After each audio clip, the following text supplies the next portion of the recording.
Hey kids, thanks for checking back in with us for our Kid Life Midweek Bible Study. I'm glad you're here because we are right in the middle of a new series called 5K Run the Race, and we're learning about commitment. Now remember, commitment is making a plan and then putting it into practice. So we'll talk about that some more here in just a few minutes. But for now, I thought we could have some fun with some tongue twisters.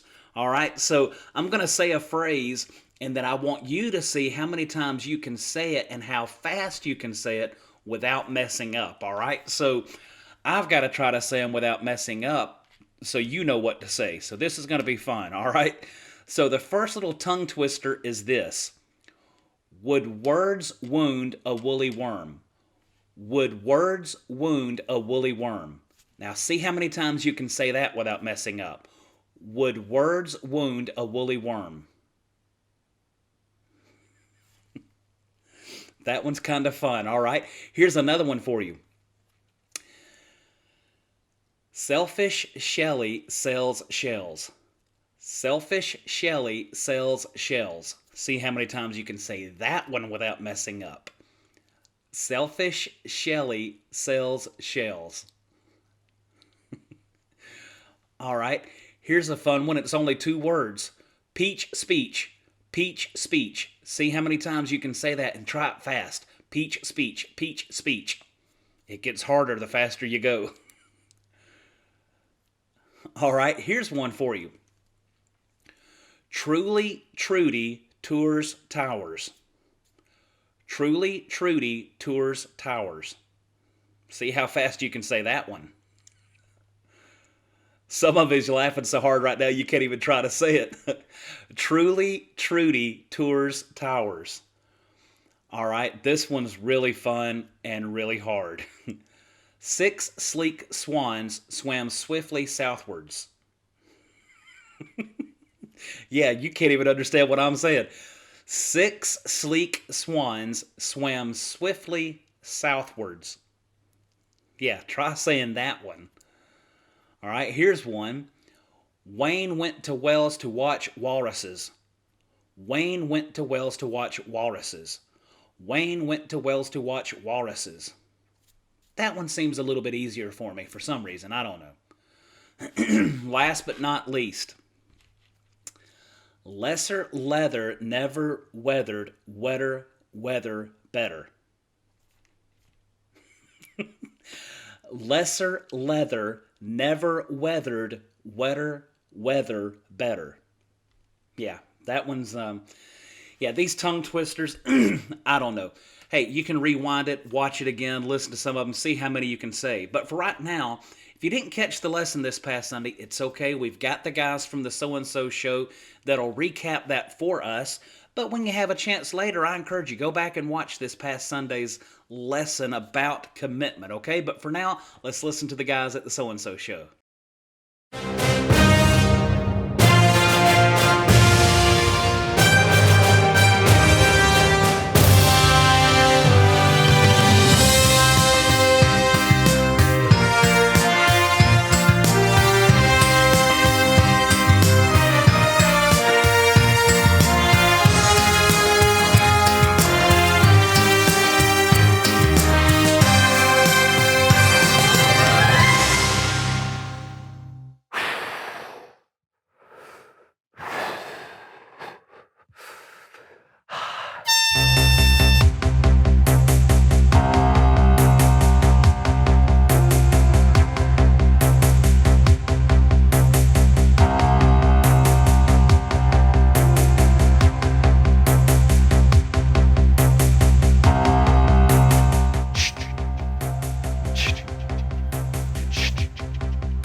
I win! Why are you still running? Why are you running so slowly?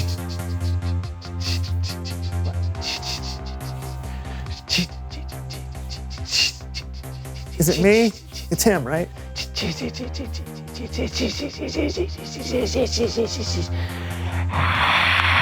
I already won!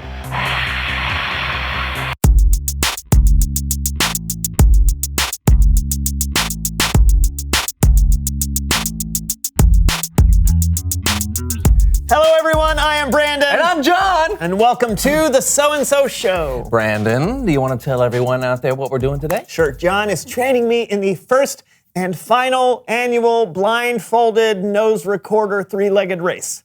So, it's pretty much what it sounds like. Brandon and I are entered into a 3-mile race, tied together at the leg, blindfolded, while playing the nose recorder. Yes, but I've never played the nose recorder before. Hey, no fear, my friend. I will be here to guide you every step along the way. Okay, why don't you give them a little taste of your musical prowess? Well, I shall. There we are.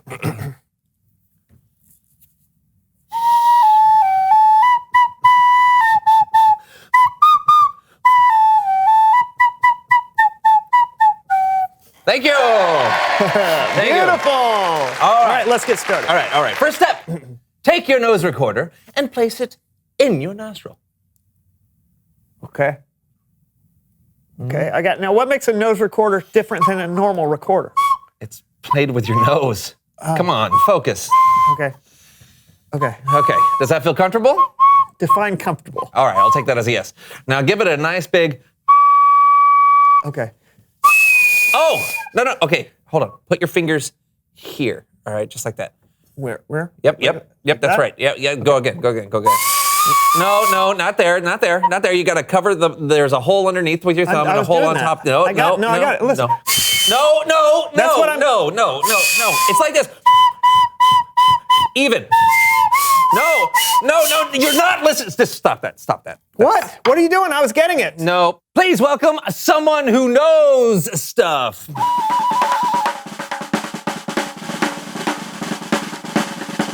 Hey, Hans, welcome back, man. Okay, so we know who he is, but just in case, why don't you tell them who you are and what you know? Hello. Guten Tag. My name is Hans Decibel. I am the expert in all things auditory. Auditory? Yeah, this is correct. Auditory. With your ears. Yeah. Well, Hans, the reason I asked you here. Here. Oh. I hear what you did there. Please continue. Yeah, the reason I asked you. Here! Oh, the reason that you are at this place at this moment in time is I'm trying to train Brandon for a race and he's not listening to me. So can you help me out with this? Yeah. Oh. I understand your problem. I can help with this. To train the ears, one must do important listening exercises. Oh. I will train you now.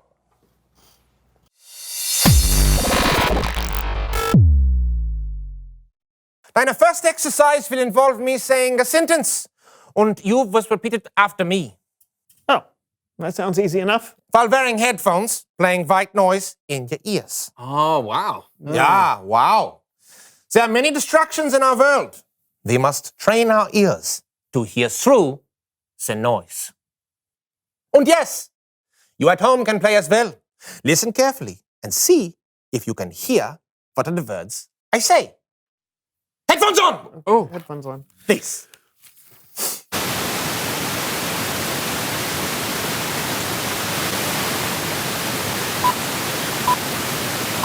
A single strand of spaghetti is called spaghetto.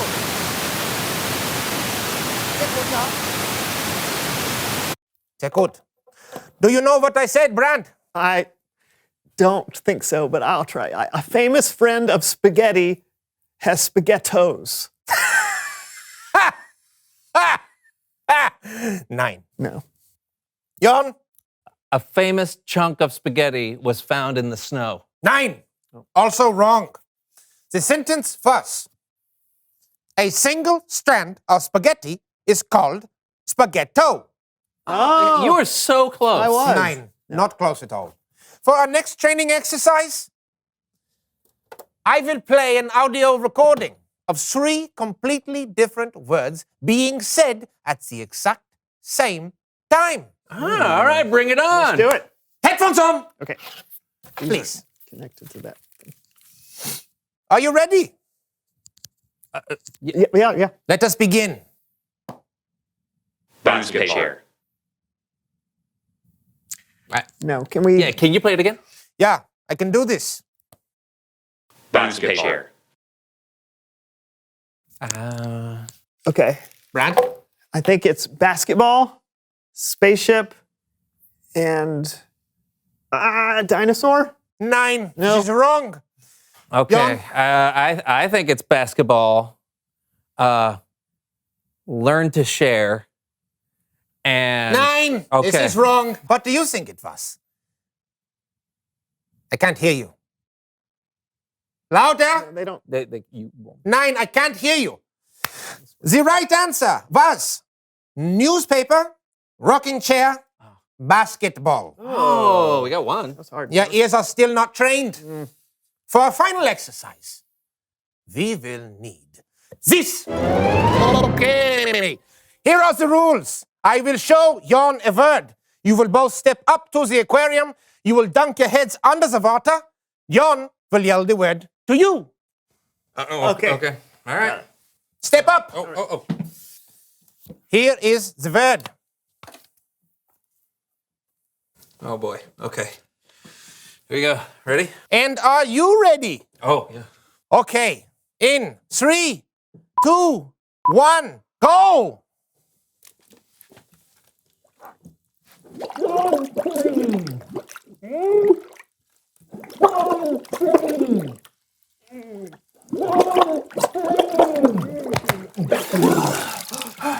Was it sunscreen? Yeah!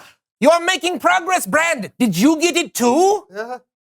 I can't hear you. No, they don't. Louder. Really never. I can't ever hear them. Okay. Okay. So, the next word. Okay. Ready? Yeah. Go.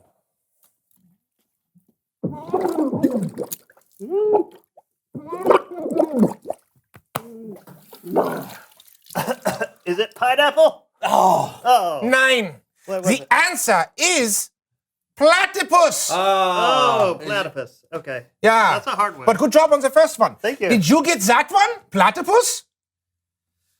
I still can't hear them. That's all right. That's all right. Okay. The final clue. Okay. Okay. Okay, ready? Yeah. Sehr gut. Go.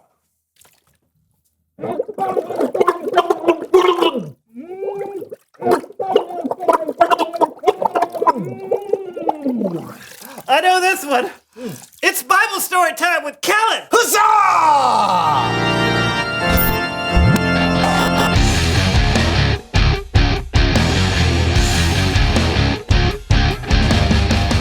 Hey, Kellen. Fellas, Got a story for us today? sure do. One of Jesus' disciples, Matthew, wrote down a famous sermon Jesus gave that we know today as the Sermon on the Mount. Now, the Sermon on the Mount had a lot of famous quotes from Jesus.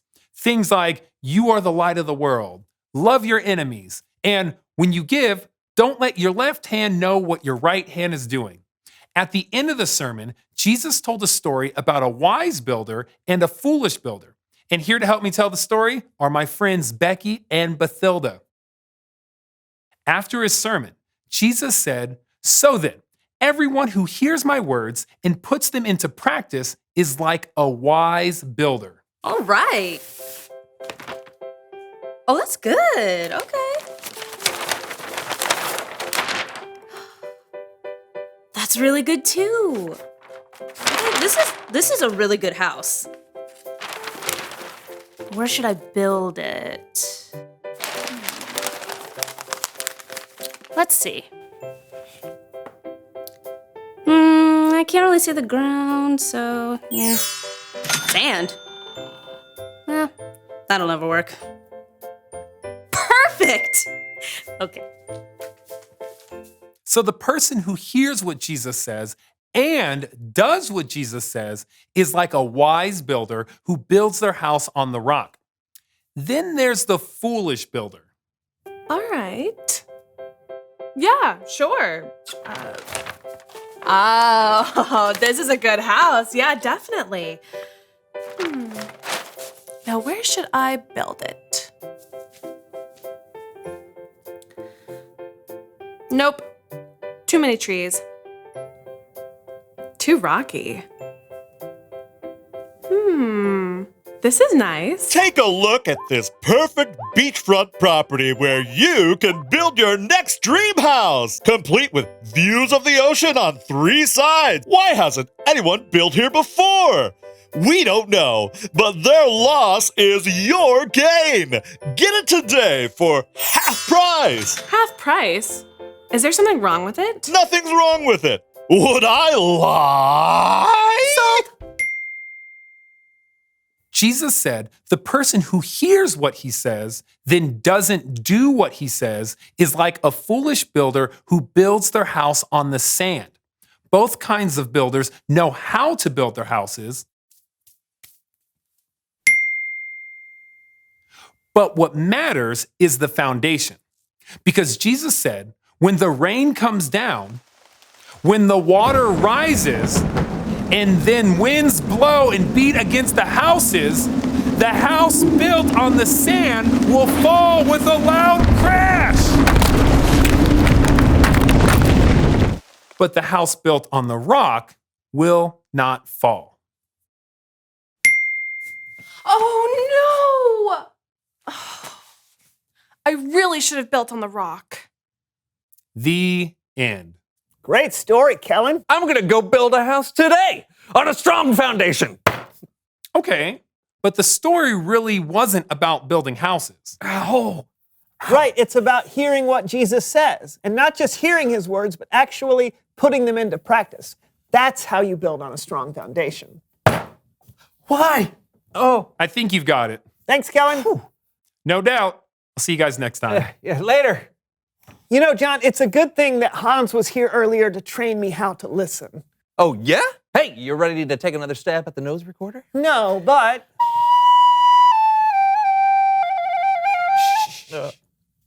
What are you? if I'm going to do what God says, first I have to hear him, right? Right, but I'm not sure that's how it works. Oh, how does it work? Like this. Reveal the question. Oh, how can you hear from God? Yeah, can you hear God speak to you out loud in a deep, booming voice? Or maybe you hear God when you read the Bible. The Bible has all kinds of wisdom and words from God. Or maybe you hear God through a teacher or a friend or through nature. Yeah. Or I think there are a lot of ways that you can hear from God. yeah, so talk about it with each other. How can you hear from God? And we'll see you next time on the So and So Show. Bye. This sweet song, oh, that's how it goes, oh, oh, that sweet no solo, it sounds so sweet, oh, so lovely, oh. Oh.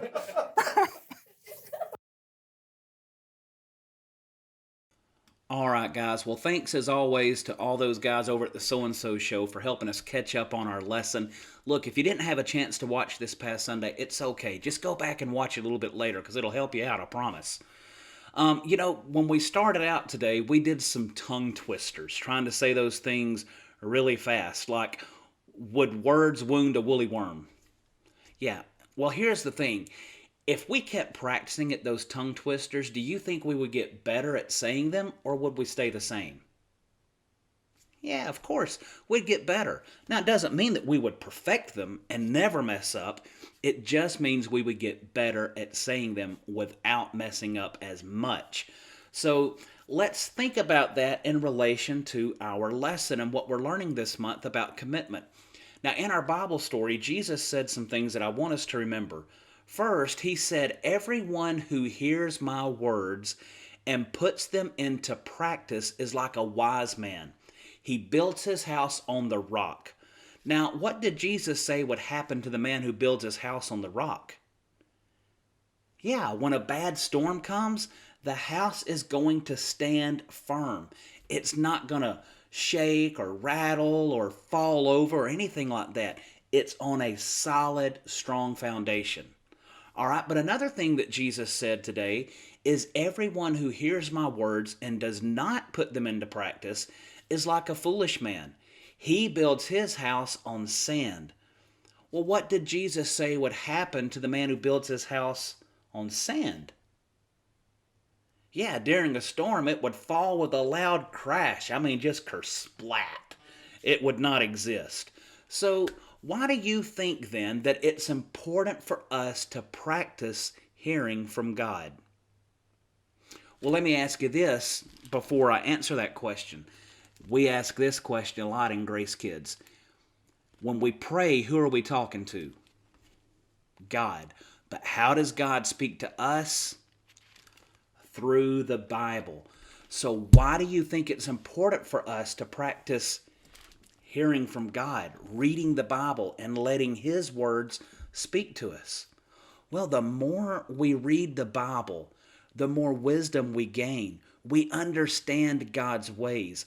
When we come up on a hard test or maybe a really personal struggle with something, we can remember the truth of God's word in those moments, and it helps us overcome those things. So that's why it's so important for us to practice hearing from God. In other words, we need to practice reading or listening to the Bible every day. And I say listening to the Bible because I know some of you watching may not be able to read that much just yet. So reading the Bible can be a little hard for you. That's okay. There's a lot of different apps that your parents could download for you, and it'll read the Bible to you. Some of them are even a little bit animated. It plays sound effects and music in the background as they're reading it to you. They're really cool, and I listen to them myself. But here's another question for you. What are some other ways that we could practice hearing from God other than just reading our Bible? What are some ways that we can hear from God other than reading our Bible? How about listening during church? Don't you think we could hear from God when we're listening to Pastor Roy speak to us? Yeah, of course we can. What's another way we could hear from God? How about listening to others who know more about God than we do? Yeah. See, I don't know everything about God. I know a lot, but I don't know everything. And I enjoy listening to other preachers and pastors who will talk about God to me so that I can know more about Him. So those are just a couple of different ways that we can practice hearing from God. Now, before we go, we got a memory verse this month, and it's 1 Timothy chapter 4, verse 8. Here's what it says. Training the body has some value, but being godly has value in every way. It promises to help for the life you are now living and the life to come. All right, kids, that's all the time we've got for right now, but we're going to be back again this weekend, so I'll be looking for you there. But until then, right hand up in the air, high five. I'll see you soon.